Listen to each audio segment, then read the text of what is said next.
हरे कृष्णा, राधे राधे। और कैसे हैं आप सब लोग। आशा है आप परम सुख में होंगे, मंगल में होंगे और आनंद में होंगे। और आज ये जो वीडियो आ रही है ये किस टॉपिक पर आ रही है। ये वीडियो आ रही है कि मेरे पास प्रश्न आ रहा है कि आप बताइए कि हम अपने लड्डू गोपाल को जन्माष्टमी पर व्रत रखवाएं कि ना रखवाएं।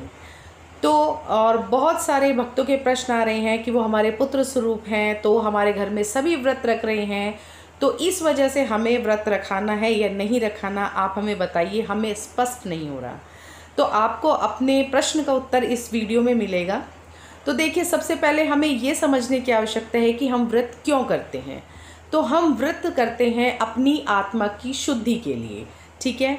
और हम व्रत करते हैं कि हम सांसारिक जीवन में हैं, हम मृत्युलोक में हैं, हम इस धरती पर हैं, तो हमसे जाने अनजाने कोई ना कोई पाप हो जाता है। हम बहुत सारी चीज़ें जो है अनजाने में कर जाते हैं। तो उन सभी चीज़ों की क्षमा याचना के लिए, उन सब चीज़ों के पश्चाताप के लिए हम व्रत करते हैं। इसी के साथ साथ हम व्रत करते हैं प्रभु की भक्ति के लिए। हम जप तप नाम जपने के लिए व्रत करते हैं। और हम लोग व्रत करते हैं भगवत प्राप्ति के लिए। तो हमारे जो लाडले लाल ठाकुर हैं वो श्री हरि नारायण का बाल स्वरूप है हमारे पास। और भगवान को व्रत इत्यादि की जो है कोई आवश्यकता नहीं होती है। भगवान इन सब चीज़ों से परे होते हैं। उनको व्रत की कोई आवश्यकता नहीं होती है, नहीं उनको मोक्ष की प्राप्ति की चाह होती है, नहीं उन्हें किसी चीज़ का पश्चाताप करना होता है, क्योंकि उनका फैसला सर्वथा उचित होता है। उनका फैसला बहुत परे होता है, हमारी सोच से, हमारी समझ से बहुत परे होता है। और जो हमारे प्रभु करते हैं वो सर्वथा उचित होता है और सबके हित में होता है। और उन्हें अपनी आत्मा की शुद्धि की भी कोई आवश्यकता नहीं है। तो इसलिए हमें अपने लड्डू गोपाल को व्रत नहीं कराना है, क्योंकि वो साक्षात श्री हरि नारायण का बाल स्वरूप हमारे घर में है। तो भगवान को व्रत की आवश्यकता नहीं होती है, इसलिए आप लोग उनको व्रत नहीं कराएंगे।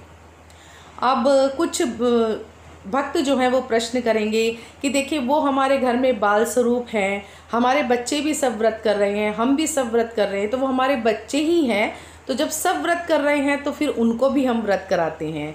तो जी बिल्कुल, वो आपके बच्चे ही हैं। आप बाल स्वरूप उनकी सेवा करते हैं, अपने बच्चे की तरह आप लाड़ लड़ाते हैं। लेकिन फिर भी हमेशा हमें याद रखना चाहिए कि वो श्री हरि नारायण का स्वरूप है, हम उनकी, वो भगवान हैं और इस वजह से हम उनकी पूजा कर रहे हैं। तो हमारे बच्चे जैसे वो हैं, लेकिन जैसे हम अपने बच्चों के साथ में व्यवहार करते हैं वो व्यवहार तो नहीं करते हम भगवान के साथ में। फिर भी हमारे मन में जो है ये भाव आता है कि वो ईश्वर हैं, तभी हम दोनों टाइम उनकी आरती उतारते हैं। आप बच्चों की आरती तो नहीं उतारते। हम अपने बच्चों को डांटते भी हैं, हम अपने बच्चों को कई बार चाटा भी लगाते हैं, कई बार हम उनकी गलतियों पे उन्हें सजा भी देते हैं। तो क्या हम ईश्वर को ये सब करते हैं? तो क्या हम लड्डू गोपाल को ये सब करते हैं? नहीं ना। क्योंकि हमारे मन में भाव है कि वो ईश्वर हैं, वो परमात्मा हैं और वो श्री हरि नारायण का बाल स्वरूप हैं। तो क्योंकि वो ईश्वर हैं, परमात्मा हैं, और इसी वजह से उनको व्रत नहीं कराना। ठीक है जी। तो हो सकता है आपके प्रश्न का मैंने सही से उत्तर दे दिया हो। देखिए, मैं तो व्रत नहीं कराती हूँ, बाकी आपकी श्रद्धा भक्ति और भाव के ऊपर है, जैसा आप लोगों को ठीक लगे। तो मैं व्रत नहीं कराती हूँ, कोई भी व्रत मैं अपने लड्डू गोपाल को नहीं कराती हूँ। लेकिन हाँ, मैं अपनी राधा रानी को एक व्रत कराती हूँ साल में, करवा चौथ का।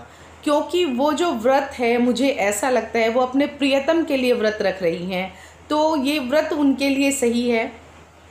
वो अपने प्रियतम के लिए रख रही हैं, तो इसलिए मैं करवा चौथ का व्रत उनको रखाती हूँ। बाकी मैं कोई व्रत अपने लड्डू गोपाल और श्रीमती राधा रानी को नहीं रखाती हूँ। तो आप भी, मेरी यही आपको सलाह है कि आप भी व्रत ना रखाएं।